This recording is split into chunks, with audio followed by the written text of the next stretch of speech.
अगला कमेंट्स है हमारे एक भाई का। बंदी छोड़ परमपिता परमेश्वर संत शिरोमणि जगत गुरु तत्वदर्शी संत रामपाल जी महाराज जी की जय हो। सत्साई भगत जी। भगत जी, मैं मोनू दास एक बहुत बड़ा उलझन में हूँ। मैं जिस मालिक के पास काम करता हूँ उसने अपने ही एक परिवार की लड़की के साथ हमारी शादी करना चाहते हैं, मगर इस बात को हमारे घर वाले स्वीकार नहीं करते हैं। हमारे घर वाले का कहना है कि लड़की दूसरी जाति की है, मगर परमात्मा के तत्व ज्ञान के अनुसार यहाँ कोई जात पात ऊंच नीच नहीं है। दास को मालूम है, हमारा घर वाले लोगों का कहना है हम तुम्हारी शादी अपना कास्ट में करेंगे, जो मुझे मंजूर नहीं है। परमात्मा की वाणी है, जीव हमारी जाति है, मानव धर्म हमारा, हिंदू मुस्लिम सिख ईसाई धर्म नहीं कोई न्यारा। इस चीज़ का मंथन करके समाधान कीजिए। भगत जी, दास बहुत उलझन में है। मेरा परिवार में परमात्मा का किसी को ज्ञान नहीं है, सिर्फ दास को ही ज्ञान है। कोई स्वीकार नहीं करते और मेरी शादी भी ये सब अपनी क्रियाओं से करना चाहते हैं, जो मुझे पसंद नहीं, ना मैं करूँगा। परमात्मा के ज्ञान आधार से समाधान बताइए। देखिए भगत जी, आप जिसके भी यहाँ नौकरी करते हैं, चाहे वो सरकारी नौकरी है चाहे वो प्राइवेट नौकरी है, वो आप जानें। और यदि आप जहाँ नौकरी करते हैं और जो रेस्पॉन्सिबल जो बंदा है वहाँ पे, या यूँ कह लीजिए कि जो आपका मालिक है, आप जिसके नौकर हैं, नौकरी कर रहे हैं, वो यदि अपने किसी रिश्तेदार की लड़की से आपकी शादी करवाना चाहता है और आप ये कह रहे हैं कि मेरे घर वाले इस शादी के बिल्कुल जो है वो खिलाफ में हैं, क्योंकि वो कह रहे हैं कि लड़की हमें हमारी कास्ट की चाहिए, और आप कह रहे हैं कि मैं उनके अनुसार शादी नहीं करना चाहता, मैं क्या करूं क्या ना करूं। देखिए भगत जी, परमात्मा ने बताया भक्ति मार्ग को छोड़ के, भक्ति मार्ग को छोड़ के यानी सतगुरु से नाम लेना, सतगुरु के सत्संग सुनना, सतगुरु के सत्संगों में जाना, इन सब चीज़ों को छोड़ के एक भगत ने बाकी जो भी क्रिया हैं अपने माता पिता की सहमति से ही करनी चाहिए। अपने माता पिता की सहमति से करोगे तो ही अपना दाम्पत्य जीवन, तो ही आपका जो परिवार है वो सुखी रहेगा, अन्यथा नहीं रहेगा।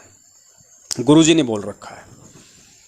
और आपकी ये जो मैरिज होगी, ये एक तरीके से आप जो कि ये लव मैरिज होगी, क्योंकि इसमें आपके माता पिता की रजामंदी नहीं है, इसमें आपके मालिक की और आपकी रजामंदी है। तो ये आपकी एक तरीके से लव मैरिज हो गई। और लव मैरिज जिंदगी में कभी भी सफल नहीं होती है, कभी भी, और ना किसी की हुई है। अगर हुई है तो बता दो। यहाँ तो भगवानों की लव मैरिज सफल नहीं हुई। गुरुजी ने बताया शंकर और पार्वती का क्या हाल हुआ। पार्वती ने अपने पिता दक्ष और अपनी माता जी के विरुद्ध होके और भगवान शंकर से शादी की थी, यानी उन दोनों ने लव मैरिज की थी, भगवान शंकर और पार्वती ने। आगे चल के क्या हाल हुआ उनका। दक्ष ने अपनी पुत्री को अपने हवन में स्थान नहीं दिया, पार्वती ने उससे अपना अपमान समझा, वो हवन कुंड में छलांग लगा गई।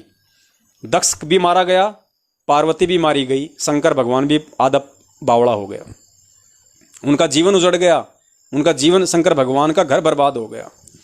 तो ये एग्जाम्पल परमेश्वर ने हमें क्यों दिए हैं, ये सत्संग हमें गुरुजी क्यों समझाते हैं। भक्ति मार्ग की क्रियाओं को छोड़ के बाकी जो क्रिया हैं, शादी विवाह को लेके, काम धंधे को लेके, भगत जी वो आपने अपने परिवार वालों की सहमति से करनी पड़ेंगी। इतना ज़रूर है, आप अपने परिवार वालों को खुल के बोल दीजिए कि मुझे कोई ऑब्जेक्शन नहीं है, आप कहीं भी मेरी शादी करो, लेकिन शादी उन्हीं क्रियाओं से होगी जो भक्ति मार्ग की क्रियाएं हैं। रमणी की तरह शादी होगी, कोई बैंड बाजा घोड़ी लेन देन कुछ नहीं होगा। आप उनको स्पष्ट बोलिए खुल के। अगर आपका संस्कार परमेश्वर ने जोड़ रखा होगा आपके घर वालों के अकॉर्डिंग तो वहीं होगा। दूसरा, कुछ बातें हैं, हो सकता है आपके मन में क्या मुझे नहीं पता, लेकिन मैं आपको बता देता हूं, आपके मन में अगर वैसा चल रहा है तो आप जी 100% रॉन्ग हैं, आप जी गलत हैं। आपका मालिक अपने रिश्तेदार की किसी लड़की से आपकी शादी करवाना चाहता है और आप भी रेडी हैं, क्योंकि आपका जो मैसेज है उसके अकॉर्डिंग दास को ये आभास हो रहा है कि आप भी तैयार हैं। कहीं आप इस वजह से तो तैयार नहीं हैं कि आप उनके वहाँ पे नौकरी करते हैं और आपको एक अच्छी खासी नौकरी मिली हो, आपको कहीं ये डर हो कि मैं ये शादी नहीं करूँगा तो मेरी नौकरी छूट जाएगी, या आपके मन में कहीं ये लड्डू फूट रहे हों कि अगर मैंने शादी कर ली तो हो सकता है ये कल को मेरे को अपना घर जवाई बना लेंगे, या मेरे को हो सकता है इस व्यापार में कोई हिस्सा दे दें, या हो सकता है मेरे को नौकरी में और कोई बड़ा कोई प्रमोशन मिल जाए। अगर इस तरह की बकवाद यदि आपके मन में है तो आप 100% गलत हैं, रॉन्ग हैं। वो शादी नहीं, आप उस लड़की के साथ धोखा कर रहे हैं, आप अपने घर वालों के साथ धोखा कर रहे हैं। तीसरी बात, अगर उस रिश्तेदार की, अगर उस आपके मालिक के रिश्तेदार की लड़की अगर काली कलुटी है, अगर एक हाथ से विकलांग है, तो भी क्या आप उससे शादी करते? आप अपनी अंतरात्मा से बोलना, अपनी अंतरात्मा से बोलना। आपके रिश्तेदार की लड़की यदि एक हाथ से अपाइज होती और यदि वो एक पैर से अपाइज होती, यदि वो मंदबुद्धि होती, तो भी क्या भगत जी आप ये मैसेज आज ये करते मेरे को? आप बिल्कुल ये मैसेज नहीं करते, आप बिल्कुल शादी नहीं करते, आप नौकरी छोड़ देते। तो कहीं ना कहीं भगत जी काम वासना से प्रेरित होके या उस लड़की के रूप रंग को देख के तो आप जी कहीं ये मैसेज आपने नहीं डाला है। अगर आपके मन में ये भी अगर कोई भाव है काम वासना का या उसके रूप रंग को देख के कि पता नहीं ऐसी लड़की दोबारा मिलेगी या नहीं मिलेगी, तो भी आप गलत हैं। तो हर स्थिति में आप जी को सोचना होगा, समझना होगा। भगत कभी भी भावनाओं में नहीं बहता है, भगत कभी भी जल्दबाजी में फैसले नहीं लेता है। आप दोनों अकेले अपनी जिंदगी पूरा जीवन नहीं गुजार सकते, आपको अपने परिवार में रहना पड़ेगा, आपको माता पिता के साथ रहना पड़ेगा। आप अपने माता पिता के खिलाफ चल के उनकी भावनाओं को ठोकर मार के आप कभी भी अपने शादीशुदा जीवन में सफल नहीं हो सकते। तो दास का निवेदन है, चाहे आपकी नौकरी जाए तो जाए, आपके मन में कोई लोभ लालच नहीं होना चाहिए। आपका सबसे पहला जो कर्तव्य है, अगर आप उस लड़की से भी शादी करना चाहते हैं तो कोई दिक्कत नहीं, लेकिन उसके लिए आप अपने घर वालों को तैयार कीजिए, घर वालों को आप समझाइए। दोनों जो पक्ष हैं अपने मालिक को भी बोलिए कि साहब देखिए आपने जो बात कही है वो ठीक है, मैं आपका सम्मान करता हूँ, मैं आपकी भावनाओं का सम्मान करता हूँ कि आपने मुझे इस लायक समझा और आप अपने रिश्तेदार की एक बच्ची के साथ आप मेरा रिलेशन करना चाहते हैं।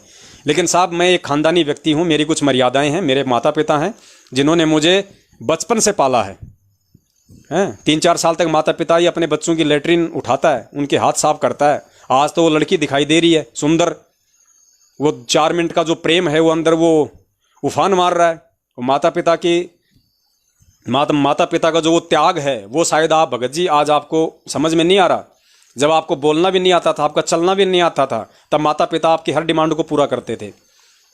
रात को आप अपनी माँ का बिस्तर गीला कर देते, बेचारी आपको सूखे में सुलाती थी, खुद वो गीले में सोती थी। और आज आप कह रहे हैं कि माता पिता के अनुसार मुझे नहीं करना, उनके अनुसार मैं नहीं चलूँगा। आपके माता पिता भी तो आपके अनुसार चले थे बचपन से। कौन माँ बाप चाहता है कि रात को बच्चा लेटरिन करे, रात को पेशाब करे, मैं दुखी हूँ, मैं परेशान हूँ, रात को 2 बजे ये बच्चा रोए चिल्लाए, मेरी नींद खराब हो? कोई माँ चाहती है, कोई बाप चाहता है? आप अपने माता पिता की उस त्याग को याद कीजिए। और भगत जी एक भगत होने के बावजूद जो अपने माता पिता का नहीं हो सकता वो अपने सतगुरु का कभी नहीं हो सकता। कभी भी ये नोट कर लेना जिंदगी में, जो अपने शरीर के माता पिता का नहीं हो सकता वो अपने शब्द रूपी गुरु का कभी नहीं हो सकता। तो आप अपने गुरु को भी दुखी करेंगे, अपने माता पिता की भी आत्मा को आप दुखी करेंगे, और कल को क्या भरोसा वो लड़की आपको छोड़ के कहीं और चली जाए, किसी तीसरे से वो शादी कर ले, क्योंकि वो भी तो आपके मालिक के कहने से ही राजी हो रही है। वो आपके कहने से थोड़ी आपसे शादी कर रही है, वो तो बीच में आपका मालिक है इसलिए आपकी शादी कर रही है। अगर मालिक ना होता तो कौन आपसे शादी करने वाला था? तो दोनों जो पार्टियां हैं, आपके मालिक के परिवार वाले और दूसरे जो आपके माता पिता हैं, आप उनको किसी भी तरीके से आप उनको एक जगह उनको बैठाओ, चाहे अपने माता पिता को वहां ले जाओ, चाहे उनको यहां आने के लिए बोलो। स्पष्ट बोलो, साहब जब तक मेरे माता पिता राजी नहीं होंगे तब तक मैं शादी नहीं करूंगा, चाहे नौकरी जाए तो जाए। तो आप उन दोनों की मीटिंग करवाओ, अगर वो सहमत होते हैं तो बहुत अच्छी बात है। आप अपने माता पिता को भी आप समझाओ। माता पिता अगर मान जाएंगे जहां तक है, अगर फिर भी आपके माता पिता नहीं मानते हैं तो भगत जी फिर आप उसी समय आप ये कदम उठाना कि आप अपने पैरों पे खड़े होते हुए उस नौकरी और अपने मालिक के भरोसे नहीं, आप अपने पैरों पे खड़े होके यदि आप उस लड़की का यदि उसकी जिम्मेदारी यदि आप वहन कर सकते हैं तो ही आप अपनी शादी करवाना, नहीं तो ना आप घर के रहोगे ना आप घाट के रहोगे। तो बहुत सोच समझ के आप जिन्हें डिसीजन लेना है, ये आपका अपना फैसला भगत जी, मेरे कहने से नहीं कि भाई आपने पवन दास को मैसेज भेज दिया और पवन दास आपको कह देगा भगत जी कोई बात नहीं कर लो, क्या दिक्कत है, ऐसा नहीं। ये आपका अपना निजी फैसला भैया। उस लड़की के साथ में जीवन आपने बिताना है, मुझ पवन दास ने नहीं बिताना।